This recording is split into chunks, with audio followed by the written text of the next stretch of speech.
If you want to increase your speaking score, idioms is a must. As if you look at the band descriptors, you can find there in band 9, it is mentioned that you should be using idiomatic expressions. But before we cover 10 idioms that can be used for every topic, we need to know how to use idioms. First of all, before knowing what idiom to use, you need to practice only one idiom daily. Try making sentences with it. Simply knowing the meaning won't help you. Idioms don't work like that. You need to use them into sentences, and not only one sentence, multiple sentences. And remember, during the speaking test, the whole speaking test, part 1, 2, and 3, you don't have to use more than 2 idioms. If you overuse idioms, it will result in band score decrease rather than increase, because idioms are, like you can say, unnatural if you use a lot of them. In fact, in every 1 out of 10,000 words, an idiom appears. Just use them when you can use them. Okay, don't force to use them, otherwise the examiner will think that it is memorized, and memorization is ranked in the 4 to 5 category of band scores. Use them as like spice to add flavor to food or anything. There shouldn't be the major concern, just add some flavor. Now let's start with the very first idiom, which is my take on this. It has the same meaning as my opinion, and it can be generally used in part 3 when you're asked a general question like, should children be allowed to choose their own career? My take on this is that yes, they should be allowed to choose their own ambition, as it is their life. Indeed, parents should help them, parents should guide them to the right path, but in the end, the final decision should be children's.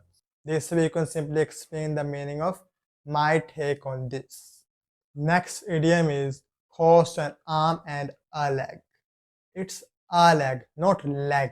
This is one of the most common mistakes said by students. It can be used in part 1 when something expensive is asked, like your taste, like what car you want to drive. For example, if the examiner asks, what type of car would you like to drive? You can answer, I'd like to drive a Porsche, but as everybody knows, it costs an arm and a leg. The meaning of cost an arm and a leg is very expensive, costly.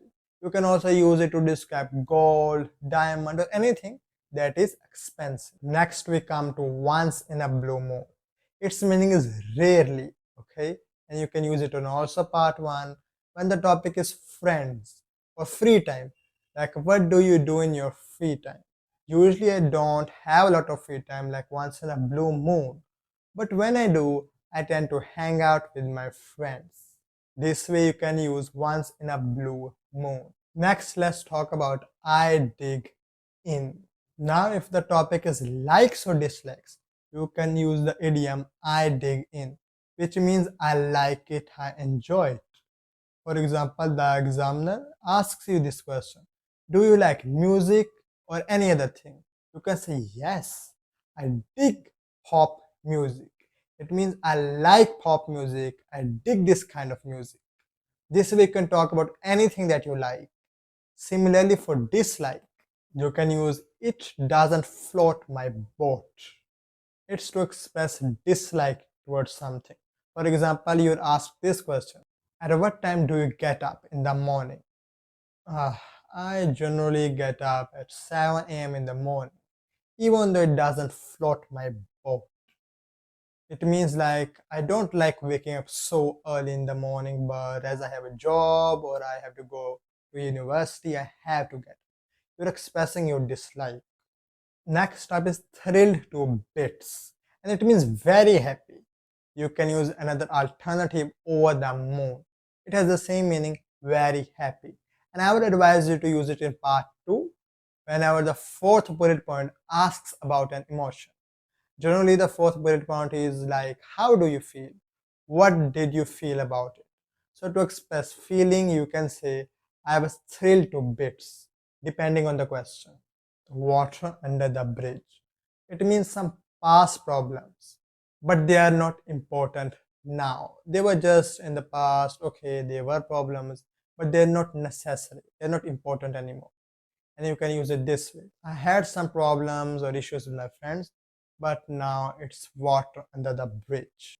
Pulling your leg, as the idiom itself might suggest some kind of mischief. It means that you're deliberately teasing someone, okay? And it can be generally used for a friend, especially the topic of best friends, like pulling my best friend's leg.